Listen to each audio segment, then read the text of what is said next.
The emergency bay doors hissed open as Ryan dragged the massive alien inside the medical station. Blood, violet and viscous, pooled beneath the creature's 7-foot frame. Maya looked up from her terminal, eyes widening. "Ryan, what the hell is that?" "Wounded. Found him collapsed near the perimeter. He's still breathing." Ryan's voice was steady, but his hands trembled as he helped lower the alien onto the examination table. Maya moved quickly, her medic training overriding her shock. The creature was unlike anything in their database. Reptilian scales covered in ornate metallic armor, 4 arms ending in clawed digits, and a face that somehow managed to be both terrifying and noble.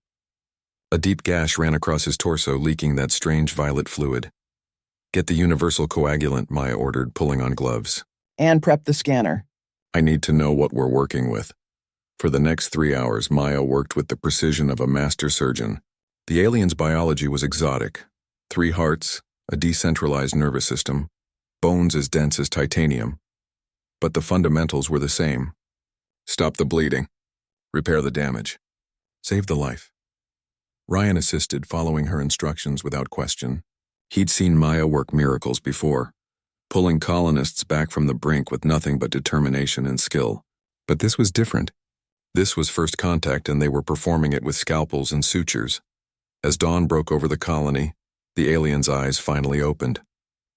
They were golden, with vertical pupils that contracted in the artificial light. He tried to rise, but Maya placed a gentle hand on his shoulder. "Easy," she said softly. "You're safe. You were injured." The alien's gaze moved between them, studying their faces with an intelligence that was unmistakable. He touched the bandages Maya had wrapped around his torso, then looked at his saviors again. When he spoke, his voice was a deep rumble that their translators struggled to parse. Gratitude, acknowledgement, debt. Then he was gone, moving with surprising speed for someone who'd been dying hours earlier. Ryan reached for his communicator, but Maya stopped him. "Let him go. We did what we were supposed to do. Command isn't going to like this. Command doesn't have to know everything." The next morning, Maya was cataloging medical supplies when Ryan burst into the bay, his face pale. "Maya, you need to see this." Outside, the alien had returned. But he wasn't alone. Behind him stood 5 figures, females of his species, adorned in elaborate ceremonial dress, their scales gleaming with jeweled patterns.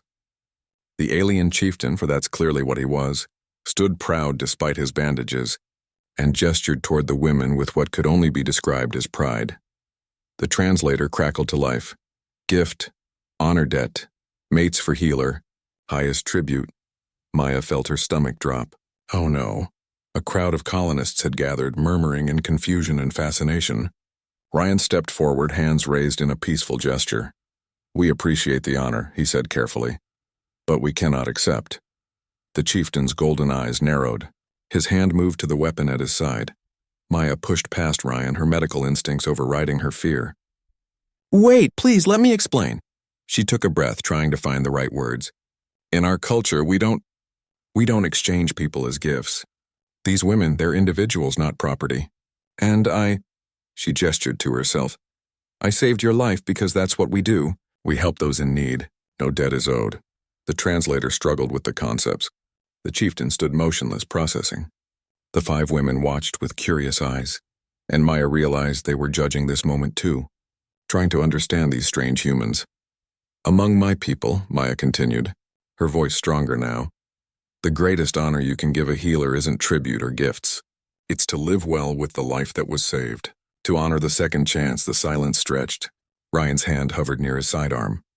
The colonists held their collective breath.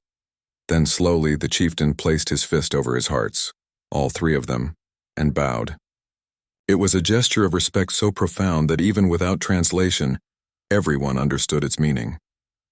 "Healer teaches wisdom," he rumbled. "Understanding. New paths. Honor debt remains but takes new form." He turned to the 5 women and spoke in his native tongue. They nodded, and to Maya's surprise, they approached not as gifts, but as individuals making their own choice. The first woman extended her hand in an approximation of a human gesture. "Learn," she said through the translator. "Learn your healing ways. Learn your culture of individual choice. Maya felt tears prick her eyes as she shook the alien woman's hand. We can teach each other. Over the following weeks, the 5 alien women became students at the medical station, learning human medicine while teaching Maya and Ryan about their own biological sciences. The Chieftain visited daily, bringing not tribute but knowledge, star charts, information about other species, warnings about dangers in the sector. He never forgot the debt, but he'd learned to honor it in a way that respected both cultures. One evening, as Maya finished training the alien medics in triage procedures, Ryan brought her coffee and smiled. "You know, Command finally heard about our diplomatic incident. They want to give you a commendation." Maya laughed, watching her students practice bandaging techniques on training dummies. "Tell them I don't want recognition. I just did what humans do best. What's that? We see people, not categories. We save lives, not because of what someone can give us, but because it's right." She took a sip of coffee, her gaze distant. That alien chieftain came back with 5 women as a gift because that's all he knew of honor. But we showed him something different. We showed him that humanity's greatest strength isn't our weapons or our technology. It's our values, Ryan finished. Exactly. And that, Maya smiled, is the most HFY thing of all. The stars wheeled overhead, and in a small medical station on a frontier colony, 2 species learned that the greatest gifts aren't things that can be given. They're understanding that can be shared.